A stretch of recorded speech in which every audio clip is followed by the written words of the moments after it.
Assalamualaikum warahmatullahi wabarakatuh. Perkenalkan, saya Frida Zubaidah, nomor absen 15 dari kelas 11-8. Di sini saya akan menjelaskan mengenai adab bermedia sosial. Adab dalam bermedia sosial adalah sikap dan etika yang harus dijunjung tinggi saat berinteraksi di dunia digital. Kemajuan teknologi saat ini memengaruhi berbagai aspek komunikasi, termasuk cara berbagi berita, mencari informasi, gaya belajar, dan juga konten. Terdapat dalil dalam Al-Quran yang menjelaskan mengenai adab dalam bermedia sosial. Allah Subhanahu wa Ta'ala berfirman dalam surah Al-Hujurat ayat 6 yang berbunyi, Ya ayyuhallazina amanu in ja'akum fasikum binaba'in fatabayyanu an tusibu qauman bijahalatin fatusbihu ala ma fa'altum nadimin.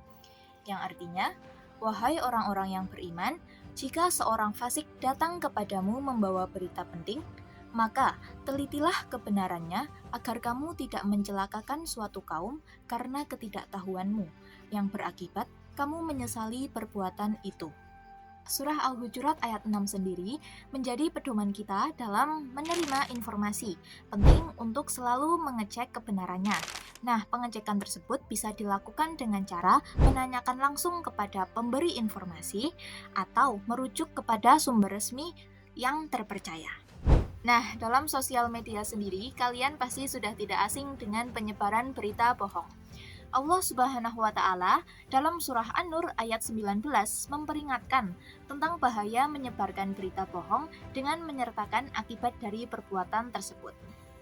Innallazina yuhibbuna an tashi'al fahishatu fil ladzina amanu lahum azabun alim fid dunya wal akhirati wallahu ya'lamu wa antum la ta'lamun.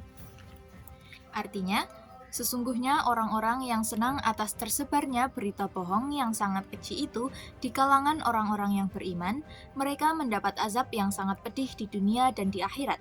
Allah mengetahui, sedangkan kamu tidak mengetahui. Rasulullah Shallallahu Alaihi Wasallam juga memberikan penjelasan dan arahan dalam menggunakan media sosial melalui hadisnya. Dari Abu Al-Khair bahwa dia mendengar, Abdullah bin Amr bin Al-Ash keduanya berkata, sesungguhnya seorang laki-laki bertanya kepada Rasulullah Shallallahu Alaihi Wasallam, Muslim yang bagaimana yang paling baik? Beliau menjawab, yaitu seorang Muslim yang orang lain merasa aman dari gangguan lisan dan tangannya. Hadis riwayat Muslim. Berikut beberapa adab dalam menggunakan media sosial. Yang pertama, niat yang baik. Niat merupakan kehendak seseorang yang disengaja untuk dipraktikkan dalam perbuatan. Suatu perbuatan dapat dinilai jika pelakunya telah memiliki niat melakukan perbuatan tersebut. Yang kedua, memilih teman yang baik. Dalam bermedia sosial, tentunya kita akan bertemu dan berinteraksi dengan berbagai karakter manusia, bahkan sampai bertemu dengan sahabat di berbagai negara.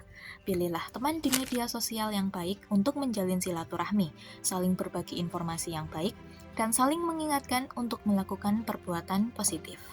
Yang ketiga, meneliti fakta atau kebenaran informasi yang diterima.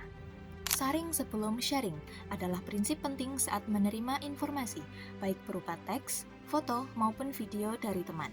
Sebelum membagikan informasi ke grup lain, kita perlu memeriksa kebenarannya. Keempat, menyampaikan informasi tanpa rekayasa dan manipulasi. Dengan keterbukaan informasi publik yang makin luas, kita perlu memiliki kemampuan untuk menilai dan menyaring berita yang beredar di media. Kelima, menyampaikan informasi atau memberikan komentar yang baik. Melatih diri dalam berkomentar di media sosial membuat kita dapat menahan diri saat harus berhadapan dengan masyarakat di lingkungan sekitar. Yang keenam, hindari bahasa yang menyinggung orang lain. Saat menggunakan media sosial, kita harus menghindari penggunaan bahasa yang menyinggung, menyakiti, bahkan mencaci maki dan menghina orang lain. Tindakan semacam ini dapat memicu kebencian dan konflik dengan orang lain. 7. Bersikap bijak. Pengguna media sosial harus dapat bersikap bijak, terutama orang Muslim. Sikap bijak dalam bermedia sosial dapat ditunjukkan dengan menyinkronkan antara logika dan perasaan ketika berbagi informasi atau nasihat dalam media sosial. Nah, bagaimana sih penerapan karakter dalam adab bermedia sosial dan apa saja hikmahnya? Yang pertama, mengunggah status atau berita yang memiliki manfaat bagi diri sendiri dan orang lain. Menghindari status yang riskan tentang SARA, serta mengandung radikalisme, intoleransi, dan terorisme. Yang kedua, tidak membuat atau membagikan berita bohong atau hoax dan ujaran kebencian atau hate speech. Ketiga, saling menghormati antar anggota grup dan warganet. Yang keempat, saling menghormati pendapat yang berbeda dalam suatu grup. Yang kelima, menghindari update status atau mengunggah berita berburuk sangka atau suuzon, mencari-cari kesalahan orang lain atau tajasus, dan mengunjing orang lain atau gibah.